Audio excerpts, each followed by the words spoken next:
Yeah, aspiring, budding musician just about to go on our first professional tour. We had a rehearsal studio booked, a studio in London. Halfway through the rehearsal, I'm sitting by some very big monitor speakers, and the studio engineer, for some reason, played a massive feedback through one of these speakers, which literally blew me off my stool.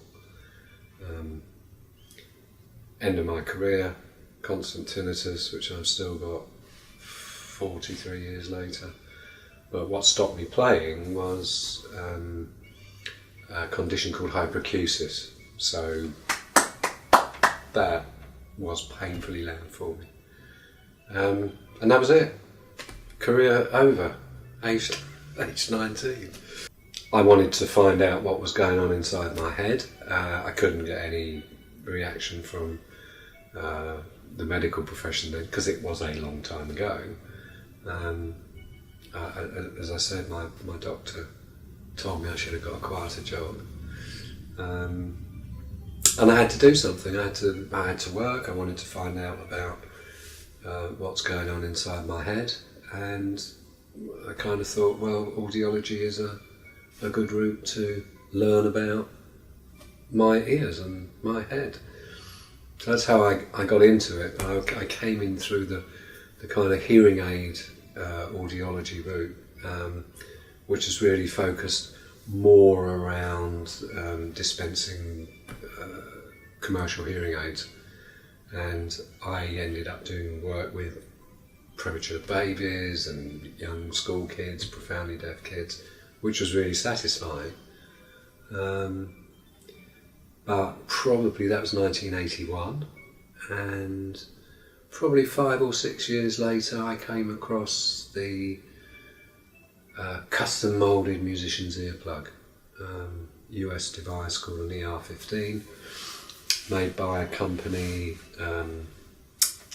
based outside Chicago called Etymotic Research.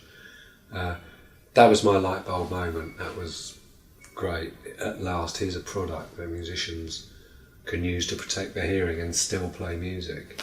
The big problem with conventional earplugs is you put them in your ears, you can't hear anything. You lose all the high frequencies. So as a musician, regular earplugs is a no-no. First off, I became a distributor, working with the Etymotic Master European Distributor, which is a Dutch company called ACS. I was their distributor, and then time scale I can't remember, but 3-4 years later we set up a joint venture company in the UK to develop and grow information about hearing conservation, get better quality products in the market.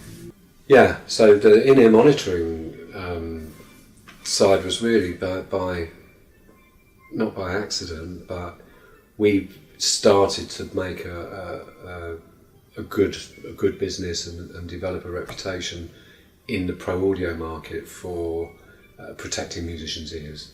And out of the blue one day I got a call from a guy called Chris Lindop, who was the original in-ear monitor. I don't know whether he developed in-ear monitoring. He was the first guy to use in-ear monitoring in a pro audio environment. And he rang me. He's an English guy. He was comes from Liverpool in England. He was what we call a Scouser. Great guy. He was at the time he got started, he was working with Stevie Wonder as his monitor guy, and essentially the story that Chris told me was that Stevie had asked him he wanted to hear his mix better, he couldn't hear so good, so Chris got hold of an FM radio system and fed his mix through the FM transmitter into the receiver, and Stevie received it as his ears, and you know, the funny thing about that was you need never have paid to go to a Stevie Wonder gig, because you could have tuned in on the FM signal. So that's how he introduced. He was the original IEMITO guy, and I got a call from him really along the lines of you're the guy in England that looks after musicians' hearing. I've got a bit of a problem. Some of my artists that I use in my system are complaining about hearing damage. Can you come and talk to me and educate me a bit more about what's happening with these guys' ears? And that's how I kind of got into the ear monitoring thing, which was very early days. When I went to see Chris and his partner, who was the radio guy, a guy called Martin Noor, he just explained to me that the levels that were being played through the earbuds at the ear, which were basically Sony Walkman, I think they were maybe 15, 16 mil earbuds, big output, and they were just sticking them into a sort of customised hard acrylic ear holder. So no isolation, nothing. Basically picking up the wedge speaker, clamping it on the side of your head. And so we kind of said, if you're going to deliver signals into artists' ears, you need to do it safely. And the best way you can do that is to isolate them from as much ambient sound as possible. So that's kind of how I got going in the ears market. At that time, I was very interested in a lot of work that Michael Santucci from Sensophonics was doing. He kind of became a bit of a mentor for me. Yeah, I just wanted to stop what happened to me happening to other musicians, and researching there. This Mike stood out like a sore thumb as being a guy that was just focused on hearing conservation. So I took a lot of store from him, and used all my knowledge to that point to tell Garwood that, yeah, you know, you're going to have some problems if you screw Stevie Wonder's hearing. You know, he'll sue you, and loss of earnings for Stevie Wonder ain't going to be cheap.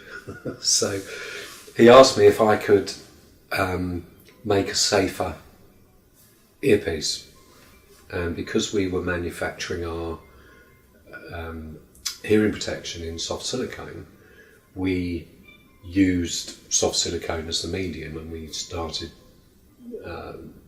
using different small balanced armature speakers, and we ended up making a product that had really good isolation, was very soft and sounded great, and that's how we got into it.